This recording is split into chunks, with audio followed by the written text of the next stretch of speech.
That's a fantastic question, and it's a question that we get a lot. And here's the thing. I'm going to make a couple of assumptions, right? Because again, I don't have all of the details. I don't have all the specifics about your particular situation, but I'm going to do the best that I can to help you. So, for the purpose of this, I am assuming that this is a primary residence and not an investment property, right?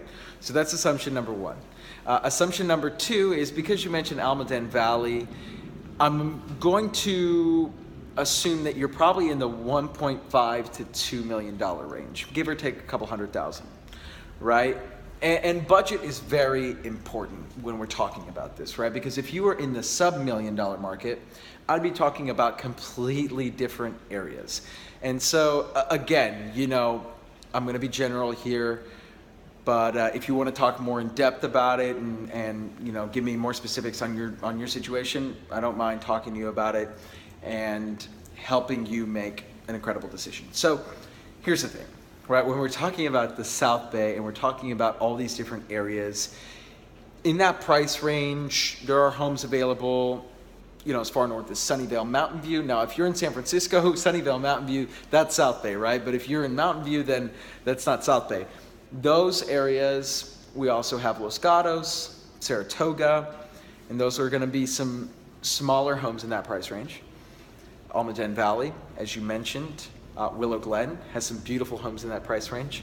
Campbell as well, gorgeous homes in that price range. And let's see, where else? I'm just kind of like going off the top of my head here. Silver Creek, which is where I grew up. Now that's in the South Bay, right? Like that is south.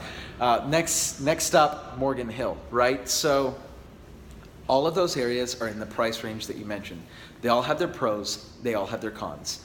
And the reason that I think you're asking this question is because you're looking at it not just from where do I want to live standpoint, but where am I going to maximize my potential for equity gain, right?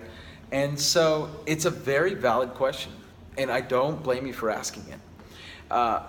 So my question to you would be, if I could tell you that living in this other area is going to give you $100,000 more equity over 10 years, but you absolutely hate the home, as opposed to living in this other area where you made $100,000 less, but you absolutely loved the area, you loved everything about it, you loved the community. I mean, is it worth it to you, right? So the question is, are you in it for the investment, at risk of losing some personal satisfaction?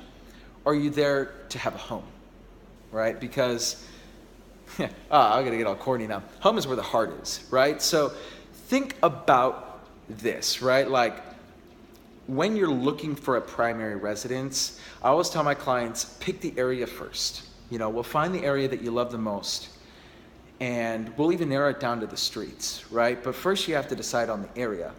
And certainly appreciation potential should be one of the factors. And I gotta say that in all of those areas, the appreciation potential is relatively the same. There's not that much difference, right? If you look historically, most of those areas have appreciated at about the same rate. So there's not too much to worry about. Your investment's gonna be safe. We live in Silicon Valley, the tech capital of the world. And all of those areas are extremely protected by Silicon Valley. So as long as the tech industry continues to thrive, so will those areas. Okay? I promise. It's going to be fine. All right?